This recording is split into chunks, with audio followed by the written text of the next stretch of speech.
Halo guys, selamat datang di channel International Computer. Jadi kali ini kami akan mereview apa adanya lagi ya. Kali ini kita akan mereview laptop second. Jadi laptop second ini cukup banyak ditawarkan di berbagai media, termasuk di platform misalkan Facebook banyak yang jual, kemudian di Tokped juga banyak yang jual, di Shopee juga banyak yang jual, yaitu serinya HP ProBook 640 G5. Untuk spesifikasi singkatnya, untuk laptop ini menggunakan Intel Core i5 generasi 8. Ini nanti RAM-nya 8GB, kemudian SSD-nya 25GB gitu. Oke, mungkin kalau misalkan review apa adanya kali ini, kita mulai dari segi fisiknya dulu gitu ya. Jadi HP ProBook G5 itu emang untuk seriesnya kurang lebih tahun-tahun 2017-an 2018-an.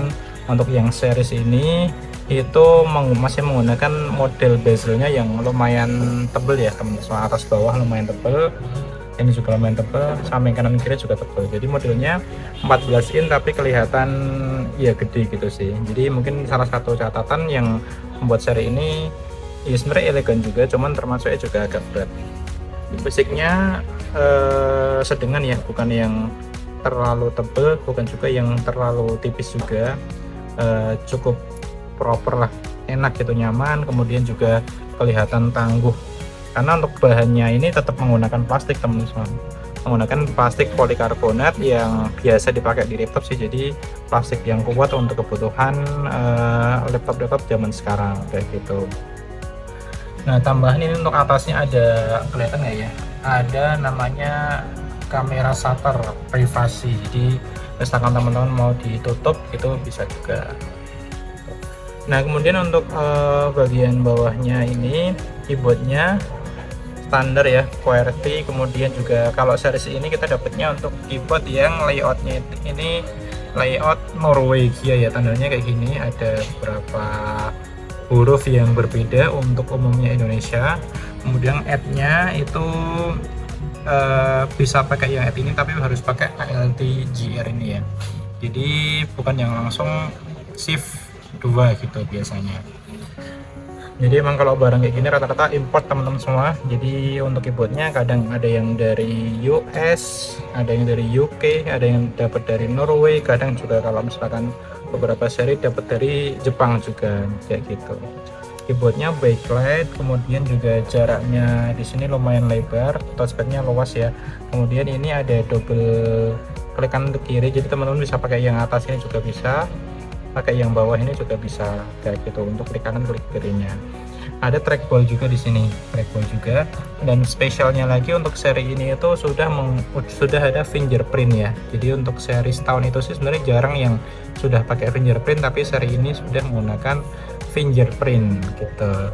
Untuk speaker ditaruh atas ya, stereo gitu. Jadi normal, standar aja, biasa aja untuk series yang ini. Untuk speakernya bukan series-series yang kadang ada edit book yang kadang pakainya tuh Bang Olufsen kalau nggak salah tuh. Nah, kemudian untuk yang lainnya nih, untuk sisi kiri laptop ini ada namanya ventilasi ya buat gradient udaranya. Kemudian ini ada USB 1, ada Kensington lock, kemudian ini ada jack audio. Nah, ini untuk SD card, cuman untuk di Indonesia jarang pakai yang SD card selebar ini sih kayak gitu. Kemudian di sisi kanan laptop ini ada cukup banyak port ya di sini ya. Yang pertama ini ada indikator di sini, ada jack Type C, ada USB-nya, USB 3-nya 2, HDMI, LAN, VGA, dan ini berbagai micro SD juga bisa. Kemudian ini jack charger, ini yang bawah juga biasanya untuk kartu-kartu yang nggak umum di Indonesia. Jadi untuk jacknya cukup lengkap. Kenapa series ini emang dibuat agak tebal, karena biar support untuk banyak port seperti ini. Karena sekarang untuk series tipis untuk laptop baru banyak kan tipis ya emang, cuman kayak portnya HV ya udah nggak ada, LAN juga udah nggak ada sekarang kayak gitu. Nah, ini ya untuk fisiknya kurang lebih seperti ini, masih cukup oke, proper, dan bukan series yang ketinggalan zaman, bukan yang model berat-berat banget itu enggak. Oke. belakangnya seperti ini teman-teman. Ini warnanya silver ya, series ini warnanya silver. Nah kemudian untuk spesifikasi utamanya, laptop ini itu menggunakan Intel Core i5 generasi 8.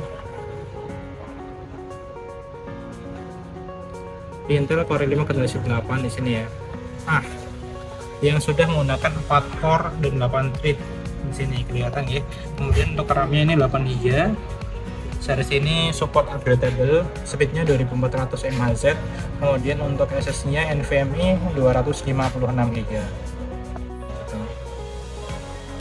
Nah kemudian untuk series ini untuk GPU-nya standar ya, pakai Intel UHD grafik, bukan series yang spesial. Tapi untuk kebutuhan-kebutuhan yang menengah bahkan berat itu cukup oke. Mungkin kalau misalkan yang kurang rekomendasi untuk kebutuhan desain atau gaming yang intens. Tapi kalau misalkan teman-teman cuman programnya pakai editing video ringan, apalagi cuman Corel, Photoshop, Canva, itu udah cukup banget pakai series yang ini. Dengan harga tadi itu belum tak spill di awal, harganya cuman di 3 jutaan aja. Untuk layar yang digunakan ini screen-nya 14 in ya, 14 in. Terus untuk resolusinya seri ini sudah full HD di sini ya. Tapi emang untuk panel layarnya itu masih TN, jadi belum yang kelihatan mewah banget. Tapi ya lumayan sih, udah full HD itu lumayan menunjang untuk kebutuhan desain ataupun visual yang lebih nyaman daripada yang masih HD biasa kayak gitu. Nah kemudian kelebihan untuk laptop ini apa? Yang pertama kelebihannya itu ya emang harganya cukup murah di 3 jutaan. Kemudian juga spare part juga cukup mudah, baik spare part di keyboardnya termasuk murah juga ya. Kemarin kalau misalkan ganti keyboard seri ini ya harga normal 200 ribuan. Terus apa namanya, spare part layar juga bukan seri spare part yang sulit juga. Jadi untuk jangka panjang sih aman-aman banget untuk pakai laptop second series ini. Untuk kelemahannya sih sebetulnya ya cuman di modelnya sedikit agak tebel, tapi ini nggak terlalu tebel juga gitu ya. Paling itu aja sih. Untuk baterai juga lumayan, series ini kurang lebih ya kalau misalkan dapat kondisi yang bagus baterainya bisa kurang di atas 3 jam dengan full pemakaian kayak gitu. Jadi cukup nyaman series ini, teman-teman bisa dapatkan di toko kita juga di International Komputer Solo, Karanganyar ataupun Boyolali. Bisa transaksi via online, nanti kita kirim-kirim, atau juga misalkan mau cek di tempat lain juga banyak. Untuk di platform Shopee ataupun di Tokped itu banyak sekali kayak gitu. Nah untuk reviewnya kurang lebih seperti itu teman-teman. Kalau misalkan mau tanya lebih detail bisa langsung komen aja, Kak ini untuk untuk kebutuhan ini seperti apa, itu bisa langsung komen aja ya. Untuk spek HP 640 HP ProBook 640 G5 dari HP, harga cuman 3 jutaan. Mantap, terima kasih untuk review kali ini teman-teman semua. Saya tutup nih dari International Komputer Karanganyar. Terima kasih and have a nice day.